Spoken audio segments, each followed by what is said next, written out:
The luck runs out. Temple Hoops has its season come to a bitter end. We have a report from the Lone Star State. And the gymnastics team is looking for the pot of gold at the end of the rainbow. Plus, I'm Max Gretzula outside the NovaCare Complex, where one former Owl will turn current Philadelphia Eagle here today. OwlSports Update is live, and it starts right now.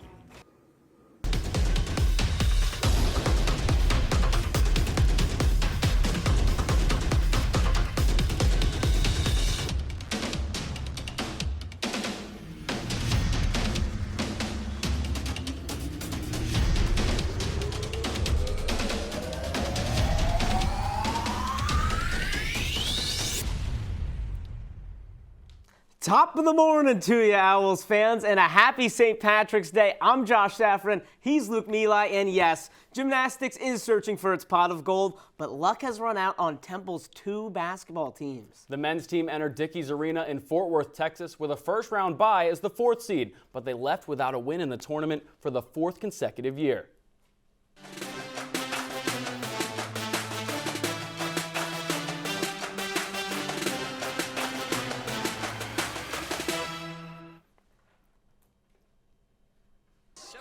With the Owls knocked out in the quarterfinals, that left the 3 top seeds along with 5th seed Tulane. Here's projected top 10 pick in the NBA draft, Jalen Duren and Memphis battling it out with SMU. The Tigers eventually put this game away at the stripe and clinched a spot in the title game on Sunday. Just a few hours prior, the number 1 seed Houston Cougars took on the Tulane Green Wave, and it was all Cougs from the start. Kyler Edwards stepped up in the bright lights, hitting some threes and dropping some dimes. It was a 20-point win for Houston, and the championship game between the Big Cats was set. On Championship Sunday, Houston didn't let up. Fabian White dropped 20 points, helping the Cougars get out to a double-digit lead at the half. Memphis tried to put one more run together on the back of Duren. He had a team-high 14 for the Tigers, but in the end, it was AAC Coach of the Year Kelvin Sampson and Houston raising the trophy for the 2nd straight season, 71-53. Just about everything went to plan in the American Conference Tournament, with Houston winning both the regular season and the conference tournament. Houston was rewarded with a 5 seed as an automatic bid, while Memphis got an 8 seed as an at-large. Memphis is the only at-large team to come out of the American. I expect both of these teams to make it past their first-round matchups. Now for the Owls, it was a quick trip and an ugly loss to Tulane. I had the chance to travel to Texas and cover Temple's time in the Lone Star State, which was overshadowed by a pair of injured guards. Caleb Battle, Damian Dunn, Jeremiah Williams, Jake Forrester, and Sage Tolbert. That was Temple's starting lineup in the first game of the season. Yet only 2 of those names were healthy when the buzzer sounded in Temple's final game of the season. A quarterfinal loss to Tulane. Nobody cares if you have injuries. Nobody cares if you have a few guys sitting out for COVID. Nobody cares. It's life. You get knocked down, you got to find a way to get back up. And with an injury list the size of Texas this season, Temple's bench unit became the starters. And when that bench unit just isn't hitting shots with the usual suspects out of commission, there's simply no one left on the bench for Aaron McKee to turn to. The team had great fight and resolve, and we were able to keep our blinders on and continue to work and push in spite of injuries and COVID and everything else. A prime example of this came on February 16th against SMU. Just one of the starters from the beginning of the season was healthy, so Ty Strickland stepped up for 27 points, and Temple accomplished the improbable. I was incredibly proud of our guys, throughout the year, being able to pivot and adjust. In the final game of the season, Strickland made just 1 shot, and it was Hassan Reddick stepping up to the tune of a career-high 21 points. But an early second-half injury to Damian Dunn wound up being a season-ender. The Magic had run out, as the rest of the team shot a combined 23% from the field. If you can't convert, of course it's going to be a little frustrating, but that don't mean I'm upset with my guys. Like, when I make a mistake, they pick me up, so it's the same for them. If they don't have a great game or they don't perform well, I'm still going to be there for them. Though a frustrating finish, the freshman Hassan Reddick capped off his fantastic end of the year. Sure, Miller's numbers look great, but I was most impressed with Aaron McKee making the true freshman Miller a point guard on offense. Owls fans can be excited about 3 more years of this development. And something else Temple fans can be excited about, the Owls are returning almost all of their impact players next season. Yeah, that's right. And we got to start with a guy who averaged 21.4 points per game before his injury, of course. That's Caleb Battle. Though it was just a 7-game sample size, 21.4 points per game would put Battle at 9th in the country in terms of scoring. Watch out, AAC. The Owls finally have a star. And one player that picked things up when Battle went down was Damian Dunn.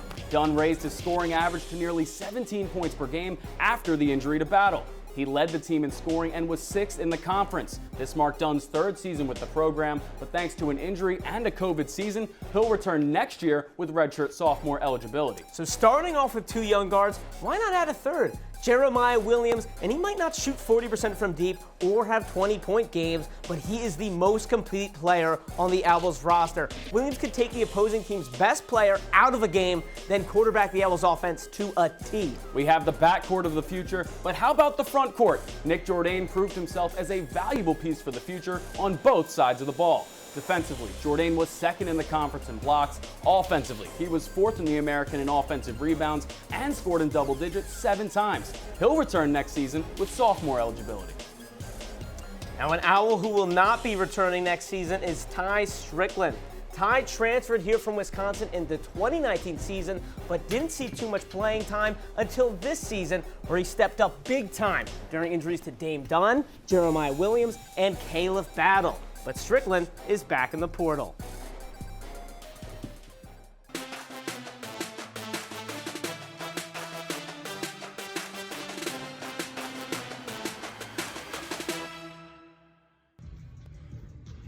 We back. Homegrown, baby. We back in the city. Yes, he's back where it all began. Former Temple linebacker Hassan Reddick is making his return to Philly to sign with the Philadelphia Eagles. This comes 6 NFL seasons after Reddick finished up a 4-year career in the cherry and white.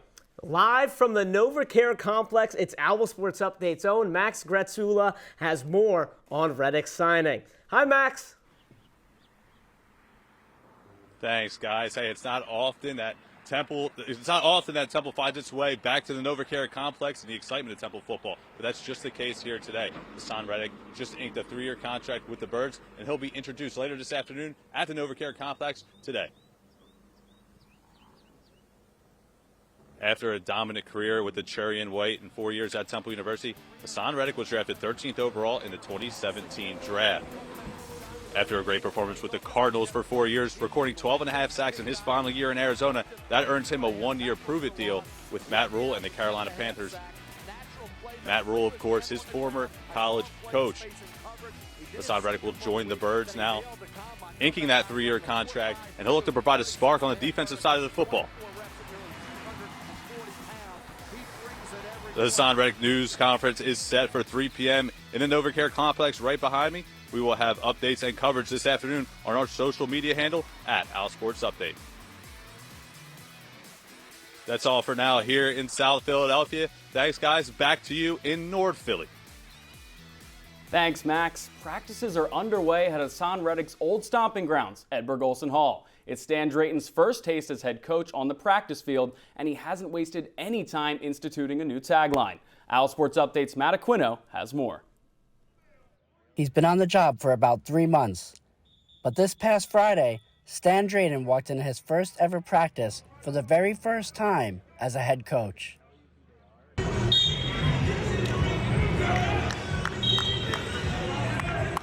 Friday was the first of 15 spring practices, this one coming on Drayton's 51st birthday. The team is developing a new mantra, no white flags. A phrase that is being worn on many t-shirts. So no white flags is eliminate distractions, eliminate your personal issues, and let's get to what Temple Tough is all about. Drayton learned one thing during winter workouts with the team. Hungry. I mean, they want it. They really do. They want to become better. They want change. They want a different result. Changes are not something only the team wants, but Drayton also wants. After the team's 3-9 record last season, he's decided to bring back the annual cherry and white spring game here at Choda Field on April 9th for the first time in 3 years. It's a long-time tradition around here. It brings a lot of pride and pageantry to the campus, our alumni and our boosters, our strong support of it. So I just thought it was a necessary thing to bring back and bring it back full swing. Time for football, coach. Time to coach. And for Drayden, it's underway with about 5 months until opening day. Reporting from Chodoff Field at Edberg Olson Hall, Matthew Aquino, OwlSports Update. And if you can't wait for more Owls football content, our very own Lindsay Moppert got an exclusive one-on-one interview with Temple's new head coach, Stan Drayton. You can check that out on our Twitter at OwlSports Update. From the second-ranked linebacker in the 2017 NFL Draft to the recently ranked lacrosse team laying an egg against the Blue Hens, we've got proof in the form of edited game video coming up. We're up against our first break, but don't touch that remote. OwlSports Update will be right back. Welcome back to OwlSports Update. The lacrosse team in its home whites trying to get back in the win column against Delaware. Belle Mastropietro, who had one of 2 Owls hat tricks in the game, puts Temple ahead early. But Delaware's Danica Swetch didn't want to be left without a hat. She added 3 goals of her own, but it was Temple leading at the half for the 5th time this season. Quinn Nicolai, tied with Mastropietro for the team-leading goals with 29, tried to hold that halftime lead with a trio of scores of her own. She put the Owls up 2 in the 3rd quarter, but it was the 1 in 5 Blue Hens rattling off 3 unanswered goals, including one with less than 2 minutes left in the game to give Delaware its first and only lead of the night. Delaware wins this one 11-10. This was the Owls' first loss against a non-ranked team, but we're a cup-is-half-full crew here at TV3. With that, we bring in OwlSports Update's Matt Rainier to talk about some star power keeping the Owls afloat. Hey, Matt. Thanks, Josh. The lacrosse team is not off to the start that they were expecting, but there's still hope for a reason that they can turn things around with conference play coming up. And this is due in large part to the team's newest addition on North Broad.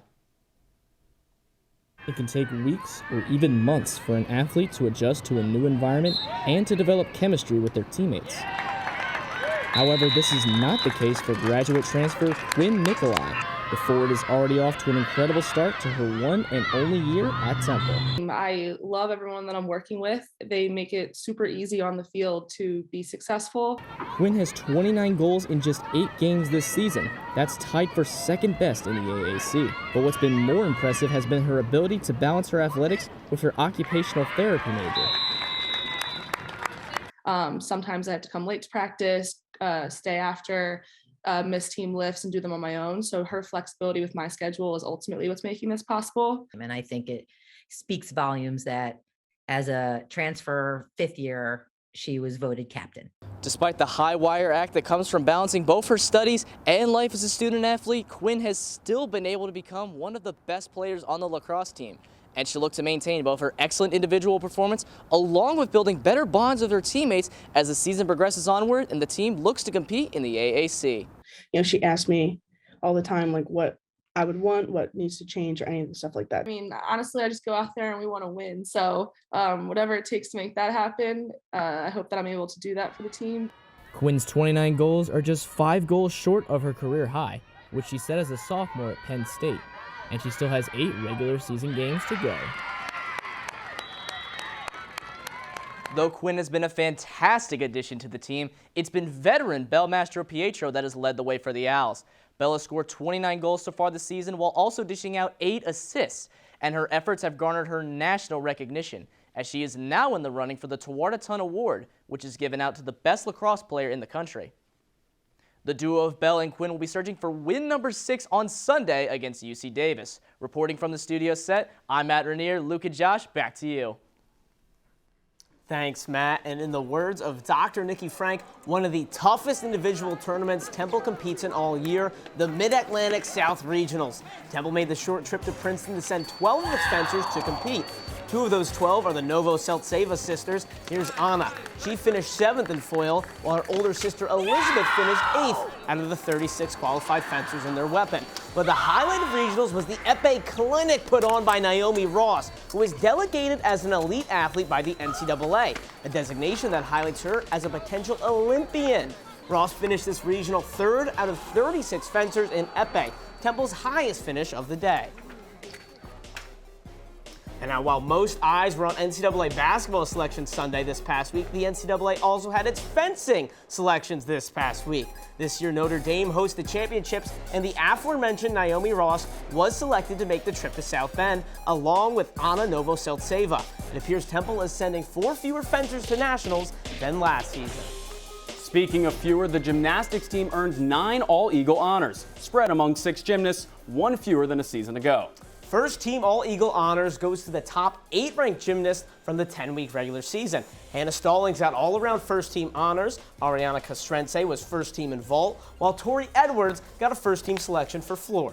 Juliana Rowland joined Ariana Castrense on the first team for the vault. Brooke Donabedian also joined Tori Edwards on the first team for floor. Faith Leary finished things off on the floor as well with second team honors. And all of these gymnasts will be in Washington, D.C. competing for the Eagle Championship on Saturday. The Owls match up with their 7 conference opponents and look to repeat as Eagle champions. Temple won the title last season in the team's first season with the conference. From the classroom to the Schuylkill. Up next, we'll take a look at how Temple's international crew members are getting used to Philly waters. We'll be back in 90 seconds. Welcome back to OwlSports Update. The men's crew team is back in the water, and we've got a man on land to talk a bit about it. OwlSports Update's Jesse DeMitch-Louvet has more on the start of the season. Rowing at Temple is intense for any competitor, but intensity has a whole different meaning for Eastern Europeans Slavko Savic, Dimitrios Stasinos, and Raresh Nachita. All 3 Temple rowers were recruited together at the Junior World Championships in Tokyo. Some of the recruiting is a bit of a word of mouth, like a nice restaurant. Those championships did not end well for Dimitrios.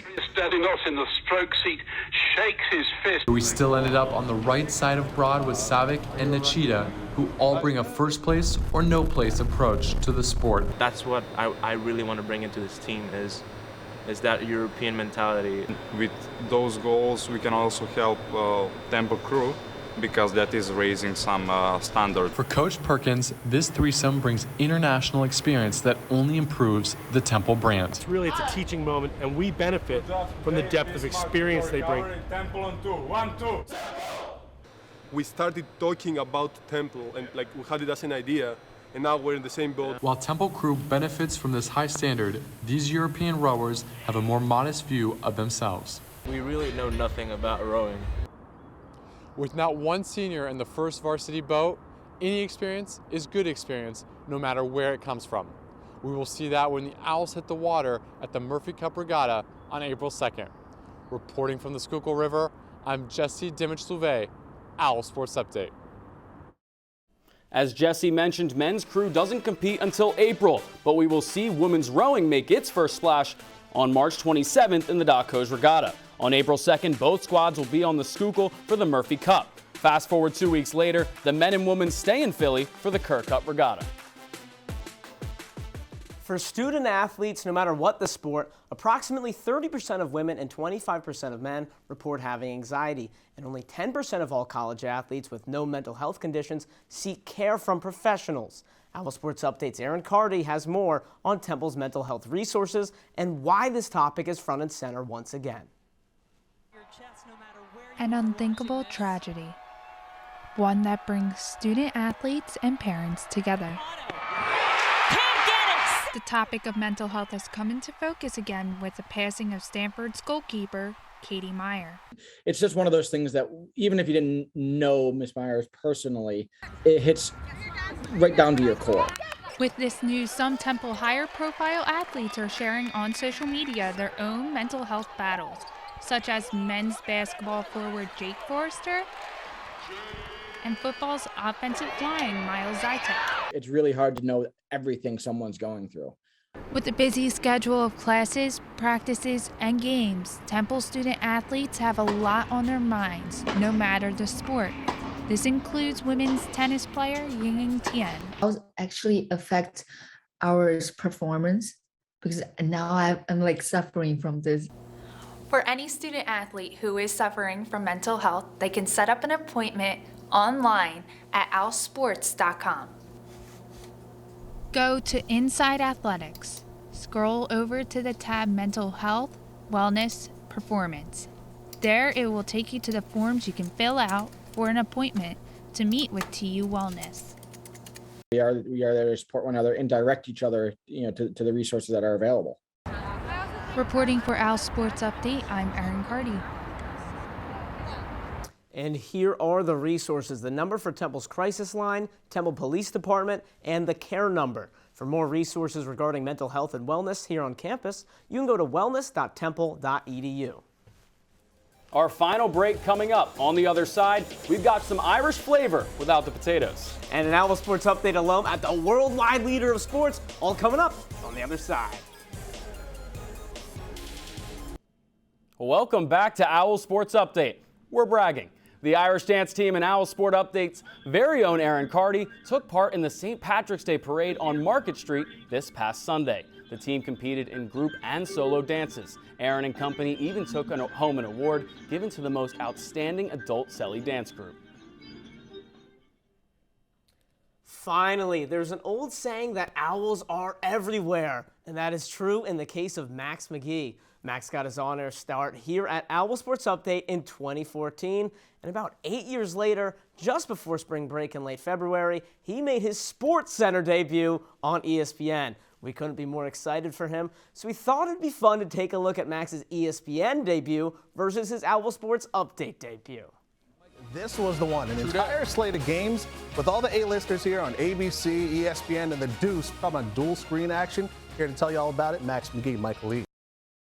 This week we saw a reason why there's no I in team, but there's I in give, as in give me the ball, or we can stick to give and go, whatever works best for you guys at home. We pick it up with Temple's already up 2-0 against Delaware. Check out the give and go for Amber Yutz to Katie Ferran, back to Yutz to make it 3-0. That's career goal number 46 for Amber. Check it out in slow-mo because Walt stayed up late at night editing this. He did a good job. There's a reason why Yutz was voted as a second-team All-American last year. The Owls went on to win 5-1. If you see a top player in your area, don't forget to let us know about it because we have no lives and sports is what we do. Temple basketball won. They won by 5 over Tulane. So Temple is in Philadelphia, right? Correct. North Philly. The Sixers are also in Philadelphia, right? Yes. You're from Philadelphia. Jersey. Stand Close up. enough. What's up, Cherry Hill? Greater Philly area. It's all the same thing. To be proud of our lineup, we promise. It's our final week of 5 straight days of OSU content. First, Sports Brief on social at OwlSports Update. OAP with Lindsay Moppert on Tuesday. Our podcast hosted by Jay Rosen on Wednesday. Another edition of Max McGee's former show, OwlSports Update on Thursday. And this week is the final episode of Courts in Session with Ray Dunn and Sage Hurley. And that's all the time we've got on this edition of OwlSports Update. Make sure to follow us on social media at OwlSports Update for live reports from the Hassan Reddick press conference. And if I'm correct, March Madness has started today. Before the Irish goodbye, real quick, Luke, who do you got winning it all? I mean, there's 2 American Athletic Conference teams in there. You think Houston's going all the way? No, not this year. I'm going with UCLA, Jaime Jaquez Jr. But that is all the time we have for today. For Luke Milai, I'm Josh Safran. Thank you for joining us. Have a happy St. Patrick's Day, and we'll see you in a couple weeks.